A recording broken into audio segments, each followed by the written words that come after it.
Hadirin orang-orang tua kami yang dimuliakan oleh Allah Subhanahu wa taala. Dalam waktu kurun seminggu ini kurang lebih, saya menghadiri beberapa kali sholat jenazah. Dan setiap satu jenazah selesai kita makamkan, itu kan biasanya ada adat kebiasaan di tempat kita melakukan satu kegiatan yang disebut dengan takziah, Pak ya. Maka di situ sebenarnya menjadi sebuah renungan bagi kita. Saya teringat dengan kisah seorang pemuda yang dia datang kepada Sayyidina Fudail bin Iyad. Dia datang, tahu Fudail bin Iyad ini termasuk daripada minas sholihin, termasuk daripada orang-orang soleh yang mendermakan hidupnya, waktunya, sisa umurnya yang ada hanya untuk mengabdi ibadah kepada Allah. Dia datang jumpa kepada Fudail, dia bilang, "Ya Fudail, ansihni, nasihatilah aku. Berikan nasihatlah kepada aku." Ketika pemuda tadi datang meminta nasihat daripada Sayyidina Fudail bin Iyad, apa yang dikatakan oleh Fudail? Dia tidak lantas kemudian menasihati pemuda tersebut. Dia malah kembali bertanya kepada pemuda tadi, "Amata waliduka?" Apakah orang tuamu sudah meninggal? Pemuda tadi menjawab, "Na'am, qad mata walidi." Iya, orang tuaku sudah meninggal. Begitu Sayyidina Fudail mendengar jawaban dari pemuda tadi bahwa orang tuanya sudah meninggal dan dia menyaksikan pemakaman ketika orang tuanya dikebumikan, tuh Fudail bin Iyad bukan langsung memberikan nasihat, dia malah berpaling dan pergi meninggalkan pemuda tadi. Ini pemuda bingung, datang jauh-jauh minta dinasihati supaya bisa menjadi penerang hidupnya, supaya dia bisa sadar, supaya dia bisa menjadi semakin taat, meninggalkan maksiat, malah ditinggal pergi. Cuman ditanya balik, "Bapakmu masih hidup apa enggak?" Dikejar Fudail bin Iyad oleh pemuda tersebut dan ditanya perihal kenapa kau malah meninggalkanku. Apa jawab Fudail bin Iyad ketika itu? "Kalaulah kematian orang tuamu yang kau saksikan di depan matamu tidak bisa menjadi satu pelajaran dan nasihat bagimu, maka demi Allah tidak akan ada nasihat lain yang lebih bermanfaat bagi dirimu." Mungkin kita selama ini sering kita mendengar qad mata fulan wa mata fulan wa mata fulan, telah meninggal fulan, telah berpulang ke rahmatullah fulan, telah mati fulan dan lain sebagainya. Setiap hari mungkin barangkali kita mendengar, atau tidak hanya mendengar, mungkin kita menyaksikan dengan kedua mata kita bahwa orang satu demi satu dia akan dipanggil oleh Allah. Satu demi satu dia akan keluar dari alam dunia. Dia meninggalkan hartanya, dia tinggalkan rumah yang dia bangun semewah-mewahnya, dia tinggalkan kendaraan yang mungkin selama ini disayangi olehnya, dia tinggalkan pangkat dan jabatan yang mungkin selama ini dia habiskan umurnya hanya untuk mengejar pangkat dan jabatan tersebut. Dia tinggalkan anak istrinya yang mungkin selama ini habis waktunya, usahanya, tenaga pikirannya hanya untuk demi membesarkan anak-anak yang ia cintai.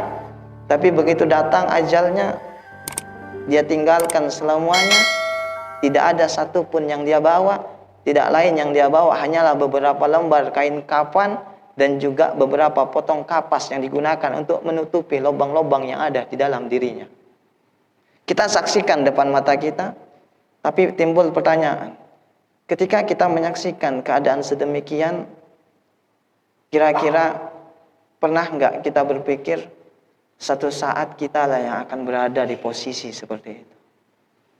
Ketika kita sedang hadir sholat jenazah mensalatkan saudara-saudara kita, pernahkah kita terpikir bahwa cepat atau lambat giliran kita lah yang akan terbaring, terbujur, lemah, kaku di tempat ini? Kalau saja semua orang menjadikan kematian yang dia lihat atau kematian yang dia dengar sebagai pelajaran, niscaya tidak akan lagi kita dengar ada orang yang meninggalkan sholat, ada orang yang buat maksiat. Tidak akan pernah kita dengar bahwa warung-warung minum-minuman keras itu ramai, bahkan diiringi dengan musik-musiknya kadang sampai tak kenal larut malam. Gak akan kita dengar. Tapi kenapa setiap hari kematian selalu kita saksikan, Setiap hari kita selalu mendengar ada orang yang dipanggil oleh Allah, tapi warung-warung tua, warung-warung minuman keras semakin merajalela. Kemaksiatan semakin hari semakin banyak kita lihat. Bahkan kemaksiatan di hari ini tidak harus seseorang keluar dari rumahnya. Cukup berdiam diri di dalam rumah, masuk ke dalam kamar, dia kunci pintunya, segala macam kemaksiatan yang dia mau akan dia dapati dari dalam kamarnya. Padahal kematian selalu kita dengar dan kita saksikan. Maka jelas bahwa di hari ini seperti yang pernah dilakukan oleh Fudail bin Iyad, sebenarnya nasihat itu hari ini kurang bermanfaat bagi orang. Nasihat itu kebanyakan di hari ini hanya masuk telinga kanan tapi keluar dari telinga kiri. Kenapa? Karena kalau saja kematian yang dia saksikan depan mata tidak bisa merubah gaya hidupnya. Yang mungkin selama ini tidak sholat, harusnya begitu melihat ada orang yang meninggal dunia jadi takut meninggalkan sholat. Harusnya yang selama ini masih senang memakan perkara yang haram, begitu dia melihat di sana sini ada orang yang keluar dari alam dunia, dia akan tinggalkan perkara-perkara haram. Itu saja tidak bisa merubah dan tidak bisa menjadi pelajaran dan nasihat buat kita. Maka jangan heran kalau di hari ini banyak pengajian, banyak majelis taklim, banyak kita dengar para asatidz, para ulama, para kiai yang memberikan nasihat, ceramah dan lain sebagainya, tapi maksiat juga tak kunjung reda.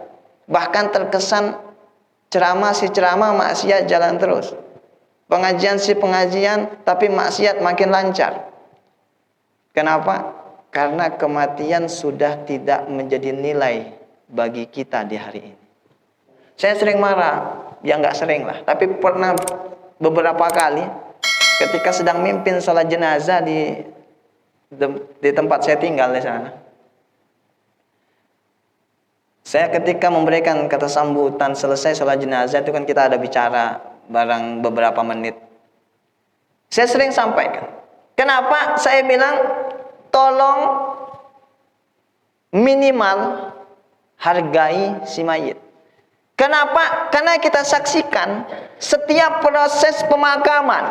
Datang kita ke pemakaman umum, sedang menggali kuburan, sedang meletakkan mayit di dalam kubur. Kemudian kita tutup dengan papan, baru kemudian diturunkan tanahnya sampai penuh, kita doakan. Itu selama proses pemakaman mayit. Orang-orang yang hadir di pemakaman dipenuhi dengan canda, tawa, seloroh, bercanda dan lain sebagainya. Gak ada yang terpikir besok akan mengalami hal yang sama seperti ini.